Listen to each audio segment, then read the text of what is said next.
How's it going, everyone? Welcome back. Hope everyone's having a lovely day. Buckeyes quarterback Will Howard. I'll be the first one to say probably very much underappreciated how he performed for the Ohio State Buckeyes this season, taking his team to a national championship. And it's easy to do when you have an offense as loaded as the Ohio State Buckeyes. When you have weapons galore. When you have an elite offensive line, everything, it's easy to look back and say, well, everything is in place. And it's easy going into draft season. You always have to be very, very careful in draft season. We've seen it historically. You have to be careful taking Buckeye quarterbacks. You have to be careful taking Bama quarterbacks. You have to be careful taking Georgia quarterbacks. Why? Because it's easier to play when you're on this powerhouse of a football team, when you have all the day to throw the football, when your team in general is just so much more talented than every other team. It's easy to pad the stats. And you have to be mindful of that. You be careful of that. And you can see, because Will Howard played behind Ohio State this season on this team, it's easy to see why, maybe a lot of that his performance gets glossed over. He's not this athletic quarterback that flies around and makes the fancy plays. He's just kind of he's more of your pocket passer. He's your more just make the plays, make the throws you got to make. All that being said, just kind of looking back at what he did this season, I feel like it went very underappreciated. And I start to question and start to wonder, is this a guy you want to try to draft? Is he a guy that you actually can build a future around? Right now, he's projected third, fourth round.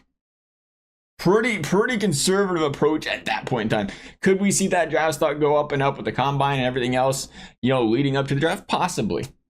Right now, though, just Will Howard, statistically, 41 touchdowns, just at 10 interceptions on the season, complete over 70% of his passes.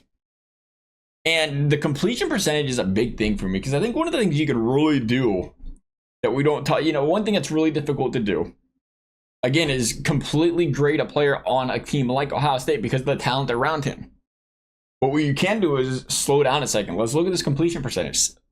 Over 70%. You can go down the list of quarterbacks in the draft in the past where there's red flags right out the bat. Anthony Richardson, mid-50s. And then there's the guys that have Jaden Daniels, Joe Burrow, these guys that are killers, over 70%, stellar seasons. And the reason that's so important is because you can make mistakes that go underlooked on these good teams. You can miss the deep passes, you can miss the quick hitters, you can make mistakes they go underlooked because you're just blowing teams out, you're padding the stats, you got all these points, whatever, that goes under the radar. But if you look at how he's completing these passes, who he's completing these passes to, where on the field they're being completed to, and he's doing them at a high rate, that can tell you it transitions well into the NFL, because you have to be, you can't afford that. If you miss those passes in the NFL, it's interception, it's the end of the drive, you're punting, you don't get the same opportunities. Quickly the game can get out of hand. So for me, you look at that and say, okay, that's good. And more importantly, again, you go back and you say, well, where was they on the field? This was a team. They weren't a bubble screen football team. There was a let's sling it deep. A lot of slant passes, using the middle of the field a lot. The way Will Howard played this season was very impressive. Hit a lot of tight windows. The amount of times, again, stellar wide receivers, but the amount of times he's slinging it 20, 30, 40 yards down the field and just dropping it in the bucket in stride. Big pluses. Stuff that you want to see that transitions to the NFL. The amount of times you see Will Howard drop back, 1, 2, gone. 1, 2, move, do something. Now, sometimes you watch it say 1, 2, he's got all day to throw. Why are you scrambling going somewhere? Sure. But when you consider, again, transitioning to the NFL, a lot of times 1, 2, do something. And to know that he's already got that internal clock working, he's already trying to make a play, that's big. And again, you could say that's something that can be worked on a little bit. And maybe you can look, and this is why third, fourth rounder, you look at him and say, okay, well, we'll sit him for a year. He's got a chance to grow and improve. Could definitely work out. And, figure out the small little things, figure out the timing and so forth. But for me, that's a plus. I love that. I love watching a quarterback sit back in the pocket. Again, I know it's different these days. And to me, it's a red flag. When you see guys like Caleb Williams racking up all of his yards, making all of his big plays by scrambling, dancing, just doing scramble drills all day, like that doesn't transition well to the NFL. Historically, it doesn't. I know a lot of people want to see Lamar Jackson, the needle in the haystack, the guy that could just do it all with his legs, and they want to see that transition to the NFL. They want to see every super athlete. It's like that's a rare breed. What Lamar Jackson is a super rare breed. Most guys, that doesn't transition. But a guy that can drop back in a pocket, scan the field quickly, get the quick hitters, release the pass quickly, throw it to their players in stride, throw it into tight windows. Those guys transition a lot better because they process the game, they process the defense so much more efficiently. And again, we've seen that out of Will Howard this season, where those tight windows, he's, three guys around him, he's kind of lofting it in there, where the ball has to be placed where his guy can get it and his guy only can get it. Specifically in the middle of the field, I find that a very difficult place to throw the football because you don't hit that tight window, it's probably getting interception or picked off. And he did such a phenomenal job of that this season and just hitting those intermediate routes, even a little bit on the deeper end, down the field, down the seams, in stride, right over the shoulder, right to his guys, even knowing where the football's got to go. Those anticipation routes. Hey, you got the one-on-one, Jeremiah is out there. Okay, probably going to beat his man, but I still got to throw a perfect back shoulder pass at the pylon. Does it. Touchdowns. Go route. Again, sure, Jeremiah, he's got the help over the top coming down the field. As you got that tight window. Throw it in there before the safety gets there. Drop it in a bucket. Will Howard does it. Jeremiah can beat his guy, but you still have to make the throw. For me, that's a big thing. What you do worry about, again, the transition is every player on his team's not going to be open every time like it is Ohio State because of the talent they have. You do wonder how that transitions, and that's why you see, again, the draft stock a little bit lower. Another thing I like, uses all levels of the football field. You see him throwing the out routes. You see him throwing the quick slants. It doesn't use the dump off. It's there, but sometimes he looks it off. Still use the dump off when it needs it. When he sees the open space, finds it, touchdowns. Like it. Heck of a deep ball. Heck of an intermediate thrower. Strengths across the field. If anything, you could say, hey, we'd like to see him, work some sideline routes a little bit more. That could use a little bit of help. But for the most part, he's using every level of the field. So again, difficult to game plan against. If the guy just specializes in one area, keep everything underneath. All right, now what's he going to do? And we did see that. And we do have to talk about, you talk about the good, but the way I like to know what a player is made of. What did you do in the big games? Obviously, national championship winner. Played stellar against Oregon the first time. Completed 80% of his passes. They get perfect out there. They lost the shootout. 3 college football playoff games. Stellar in all of them. A killer in all of them. Adversity at its highest. Everybody counted the, as far as how you lost to Michigan. People thought they shouldn't even been in the college football playoff. People thought you can't beat Michigan. A 6-5 Michigan team. Good luck going anywhere. Even with all of that, this team battled back. He battled back. The mindset, the mindset, you can go into this football game, be down and say, well, that's it.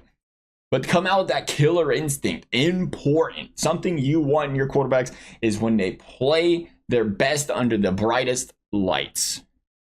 And when they stand out against the best of the best competition. Will Howard did that. But we do have to talk about, the ugly. Because the ugly is what the NFL is going to look at and say, how do we stop this guy? What did Michigan do? Michigan, stellar defense. Michigan, a team where Ohio State sees them, it's like they see a ghost. Ohio State will be the first ones to admit, Chip Kelly, Ryan Day, to say, hey, if you watch the game, for some reason, they game plan to Michigan completely different than any other team. They got way more conservative for whatever reason. Again, different defense, a little bit difficult to play. But they just did not want to take the chances they were taking. They weren't throwing the football like they was. And of course, that they did end up throwing it a lot more because they had to. But by then, you're in the quarterback's head. And that's something you wonder is like, hey, when things aren't going right, can this man right the ship? Team didn't score in the second half. Kind of ugly. Defense made 2 goal line stands. First goal line stand, Will Howard throws it right back to Michigan. Second one, they punt the ball back right away. Michigan's got the ball, inside the other side of the 50.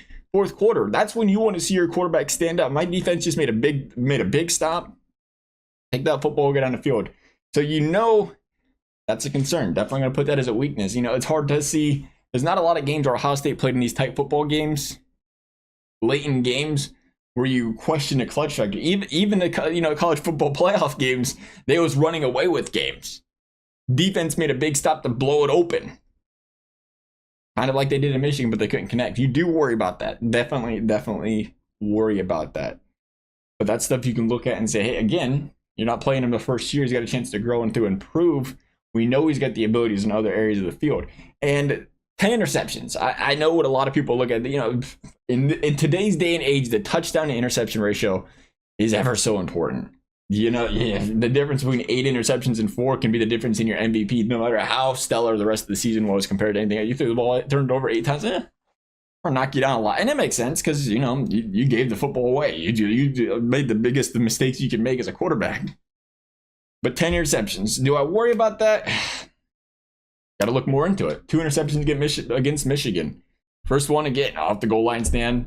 There was the back shoulder of the pass on the curl to the sideline. The defender jumps the route, picks it off. In that situation, is it a terrible play? I mean, not really.